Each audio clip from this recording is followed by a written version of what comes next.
Sanitary well करके question आएगा। Sanitary well क्या होता है, डेफिनेशन, ऐसा एक वेल होता है जो कि प्रॉपरली लोकेटेड होता है, वेल कंस्ट्रक्टेड होता है, वेल प्रोटेक्टेड होता है from all the possible source of contamination, ताकि वो सेफ वाटर सप्लाई कर पाए। ठीक है, तो sanitary well is a well that is properly located, well constructed, well protected from location of contamination so as to ensure supply of safe water.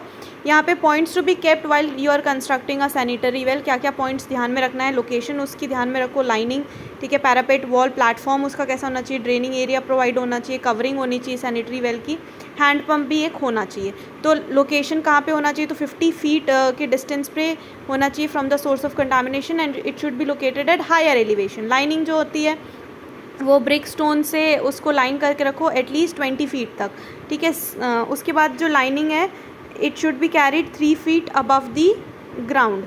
उसके बाद parapet wall जो है it should be up to height of at least 28 inches above the ground. Parapet wall जो है ना वो up to the height of at least 28 inches above the ground. Platform होना चाहिए 3 फीट का, प्लेटफॉर्म होना चाहिए ऑल डायरेक्शन में 3 फीट का प्लेटफॉर्म होना चाहिए और जेंटल स्लोप होनी चाहिए, आउटवर्ड की तरफ जेंटल स्लोप होना चाहिए ताकि वो ड्रेन हो पाए प्लेटफॉर्म। ठीक है, फिर ड्रेन के अंदर पक्का ड्रेन यूज़ करते हैं to carry off the spill water to a public drain. ठीक है, तो पक्का drain to carry off the spilled water to a public drain. फिर कवरिंग होनी चाहिए टॉप ऑफ दी वेल जो है it should be closed by a cement concrete का कवर से उसको अच्छे से कवर करो। Hand pump well should be equipped with a hand pump for lifting the water in a sanitary manner. तो ये हमारा सैनिटरी वेल हो गया। उसके बाद यहाँ पे क्वेश्चन पूछते हैं sources of water. Sources of water क्या ही है, मेन सोर्स अपना रेन है, प्योर सोर्स है। फिर सरफेस वाटर एक सोर्स है, सरफेस वाटर से जैसे क्या क्या आर्टिफिशियल लेक्स है, impounding reservoir, river and stream grossly polluted है, टैंक पॉन्ड्स लेक से।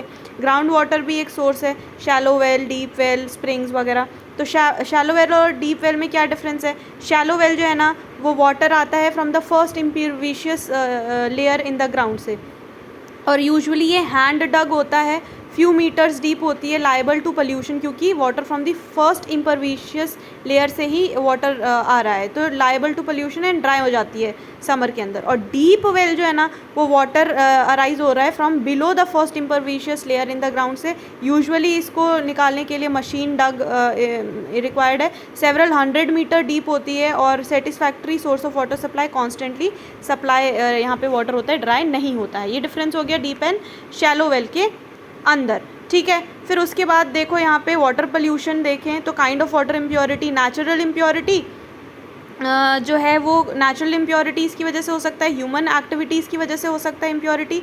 ठीक, तो नेचुरल इम्प्योरिटीज़ में क्या डिजॉल्व गैसेस हो सकते हैं, nitrogen, carbon dioxide, hydrogen sulphide. Dissolve minerals हो सकते हैं, कैल्शियम, मैग्नीशियम, सोडियम। ठीक है, suspended impurity, clay, silt, sand, mud, microscopic organisms भी हो सकते हैं। तो ये चार तो अपना नेचुरल इम्प्योरिटी हो गया। क्या क्या, डिजॉल्व गैसेस हो गए, डिजॉल्व मिनरल्स हो गया, उसके बाद सस्पेंडेड इम्प्योरिटीज़ हो गई, क्ले, सिल्ट, सैंड, मड, उसके बाद माइक्रोस्कोपिक ऑर्गेनिज्म हो गया। Water pollution caused by human activities की वजह से, क्या, अर्बनाइजेशन, इंडस्ट्रियलाइजेशन की वजह से, सीवेज की वजह से, ऑर्गेनिक मैटर कंटेन कर रहा है, पैथोजेनिक एजेंट्स होते हैं उसके अंदर सीवेज के अंदर। इंडस्ट्रियल वेस्ट के अंदर मेटल सॉल्ट्स वगैरह देखने को मिल सकते हैं, टॉक्सिक होते हैं जो। एग्रीकल्चर पोल्यूटेंट, फर्टिलाइजर, पेस्टिसाइड्स वगैरह। फिजिकल पोल्यूटेंट में हीट और रेडियो एक्टिव सब्सटेंसेज होता है। इंडिकेटर ऑफ वाटर पोल्यूशन कौन है, तो वाटर के अंदर टोटल सस्पेंडेड सॉलिड कितना है, बायोकेमिकल ऑक्सीजन डिमांड उसकी कितनी है। ठीक है, और कंसनट्रेशन ऑफ क्लोराइड, नाइट्रोजन और फॉस्फोरस, क्लोराइड, नाइट्रोजन और फॉस्फोरस का कितना कंसंट्रेशन है।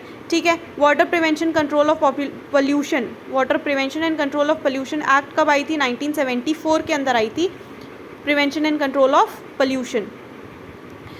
यहाँ पे देखें हम नेक्स्ट एक टॉपिक आता है disease of water. Disease of water में वाटर बॉर्न डिजीज़ हो सकती है, water borne disease, water wash disease, water based disease, water related disease और अदर्स। ठीक है, तो वाटर बॉर्न डिजीज़ के अंदर आती है it occur due to drinking contaminated water transmitted by faeco oral route. ठीक है, एग्जाम्पल जैसे viral hepatitis A E, bacterial में टाइफाइड, टाइफाइड कोलेरा है, प्रोटोजोआ में एमीबियासिस, जियार्डियासिस, हेलिमेंथ में roundworm, threadworm, leptospirosis, Weil disease जिसको कहते हैं।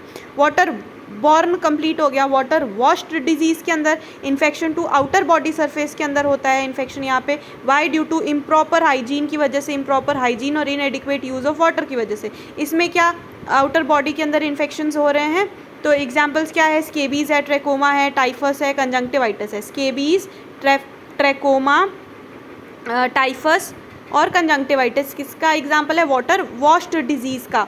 इन्फेक्शन हो रहा है आउटर बॉडी सरफेस में ड्यू टू इम्प्रॉपर हाइजीन की वजह से, इनएडिक्वेट वाटर यूज़ ऑफ वाटर की वजह से। वाटर बेस्ड डिजीज़ में क्या होता है, water based disease infection is transmitted through an aquatic invertebrate जो है ना वो ट्रांसमिट कर रहा है। Water based disease infection transmitted through aquatic invertebrate, ठीक है। Example schistosomiasis, dracunculiasis, guinea worm disease, ये वाटर बेस्ड डिजीज़ है। वाटर रिलेटेड डिजीज़ मतलब वाटर ब्रीडिंग डिजीज़।